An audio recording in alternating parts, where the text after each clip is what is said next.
Hey, good morning. Welcome to this version of Transformed. Today, I want to talk to you for just a moment about what I'm calling an Absalom spirit that steals the heart of the people. Welcome to today's message with Pastor Jim Balzano.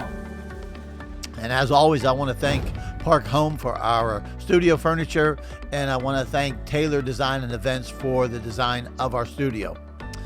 The Bible tells us a story in 2 Samuel chapter 15 about the third-born son of David by the name of Absalom. Now let me read to you what the scripture says. It says, "In the course of time, Absalom provided himself with a chariot and horses and 50 men to run ahead of him. He would get up early and stand by the side of the road leading to the city gate. When anyone came with a complaint to be placed before the king for a decision, Absalom would call out to him, 'What town are you from?' And he would answer, 'Your servant is from one of the tribes of Israel.' Then Absalom would say to him, 'Look, your claims are valid and proper, but there's no representative of the king to hear you.' And Absalom would add, 'If only I were appointed judge in the land. Then everyone who has a complaint or a case could come to me, and I would see that they receive justice.'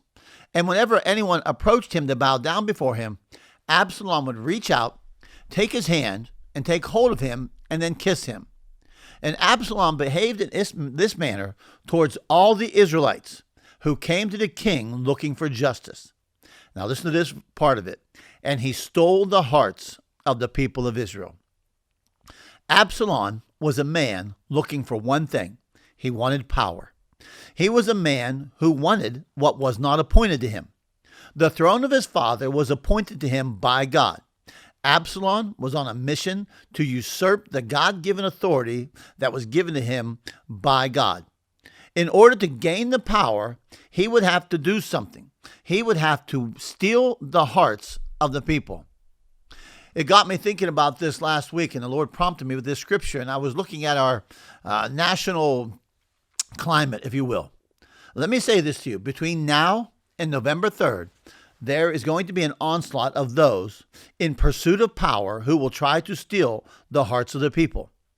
To do this, these people will do the very same things Absalom did in his pursuit of power, because make no mistake about it, what's at stake November 3rd is who's going to be in power. And so let me give you a few things that I believe Absalom did that I think are prevalent in the land today. First of all, Absalom preyed upon troubled people. People who feel marginalized, people who feel disenfranchised, people who feel forgotten and overlooked. These are people who are then pandered to by those who are seeking power. They seek out disgruntled people to garner their support. Now, granted, there are some things that are out there that are legitimately needs. There are some things out there that people are legitimately upset about and disgruntled with. And then there are also those things that they're not. But whether they are valid or whether they're invalid doesn't change the fact that the motive isn't about the people. It's about how can I prey upon troubled people in order to get power. The second thing this Absalom did was he began to patronize troubled people. To patron means to father, to support, to aid. Patron is not a negative word until it is used in a deceptive and manipulative manner. The act of patronizing from self-centered motives is actually false fathering. To be a true patron, you're acting as a true father. When you are patronizing for self-centeredness, you are actually operating in what I would call false fathering. It appears to support, care, and give aid to a people, but in fact, it's done in order to gain favor with people and then to win power over people. The third thing Absalom did was promise satisfaction to troubled people. If I were judge, then everything you want would be satisfied. We're living in a time, and I'm not necessarily going to tell you which side of the aisle I support or which side of the aisle I think does this more than the other, because the fact of the matter is, politics is a place where Absalom thrives. You see, because that spirit seeks one thing. It seeks power. And the way to that power is through the hearts of men. Absalom stole the hearts through preying upon troubled people, falsely supporting them and promising satisfaction, but only if he could steal power from the king and then hold power over the people. You see, because once you steal the hearts, then the hearts support the imposter. And a pilfered heart then puts imposter leaders in positions of leadership. Pilfered hearts actually empower imposter leaders. The fact of the matter is, he who gets the hearts gets the votes, and then they govern the land. I'm not much of one who speaks on politics a lot. I'm not called to that. I'm called to speak the gospel. But as Americans, I believe it's incumbent upon us to see through the smoke and see it for what it is. There's an assault upon the American people for the hearts of the people to get the votes, to get the power that it so desperately desires. Beware Absalom, who is trying to steal the hearts of the people. And yet, let me spend a moment talking about this same principle in our spiritual lives. You see, the Absalom Spirit, which I don't even like to put that tag on it, but it just works for the illustration purpose. It's really just Satan. It's really just a satanic spirit attempting to gain power over our lives. Satan has always been on a quest to steal the hearts of men and women through preying upon people in times of trouble. It's amazing how many times temptation comes to us through trial. Temptation comes to us in moments of trouble. He's on a quest to steal the hearts. In that period of trouble, he actually comes and he provides false fatherhood by making promises of satisfaction if you only allow him to rule over you. This was the battle in the garden. It wasn't a battle over fruit. It was a battle over power. Who was going to have the power? Was God going to have power over Adam and Eve, or was he going to have power? He comes to Adam and Eve, and he comes to them in a moment of temptation. And in that temptation, he begins to speak to their very hearts, and he begins to speak to their desires. He begins to prey upon their troubledness, if you will, as they looked upon that fruit. And then he tempted them, and then he stole their heart, and they ate. And then power was handed over to him. You see, Satan, the self-assumed position, appointed himself a platform.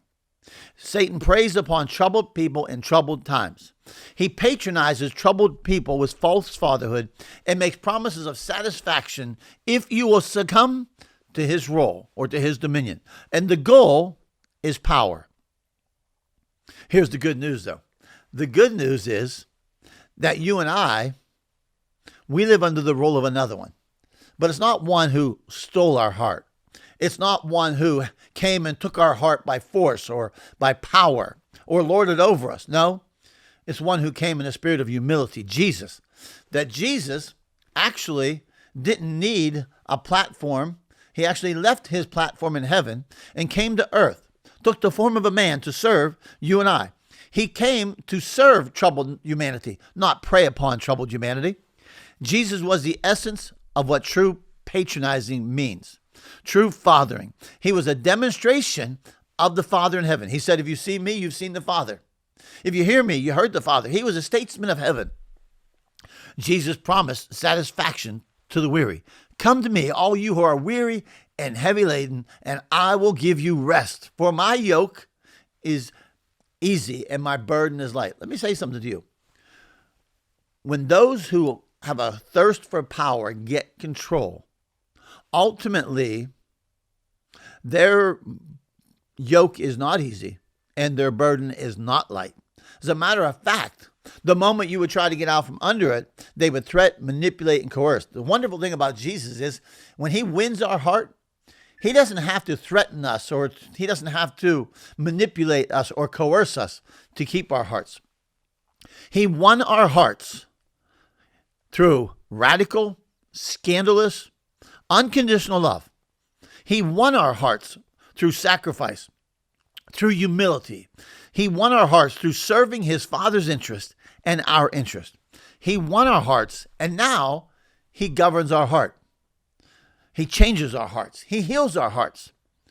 You see, because he who wins the heart wins the right to govern. In our nation, there's a battle for the hearts of men and women because the war is about power. You see, the battle is for our hearts so they can get the votes. But the war is really about power and who's going to get it. In our spiritual lives, there's a battle for the hearts of men and women because the war is still about power. There's the kingdom of darkness and there's the kingdom of light. And that war has existed since heaven. And you and I are in this cosmic war between good and evil. And the attempt is for evil to steal our hearts, when the fact of the matter is it's Jesus who won our hearts. And so I want to say to you today that as Americans, we must be aware of what the Absalom Spirit is doing, trying to steal the hearts of men and women to get votes so they can hold power over you. And yet in a spiritual sense, there's the enemy of our soul who's trying to steal your heart so that he can win power over you. But we got Jesus who won our hearts. He won our hearts. He didn't steal them. And I want to say this to you today, that when you give him your heart willingly, when he wins it through humility and sacrifice and love, he is the one that then will guard it, change it, heal it, comfort you when you mourn. He is the one who has won your heart. He's the one that will be the caretaker of your heart. Allow him to win it. Have a great day.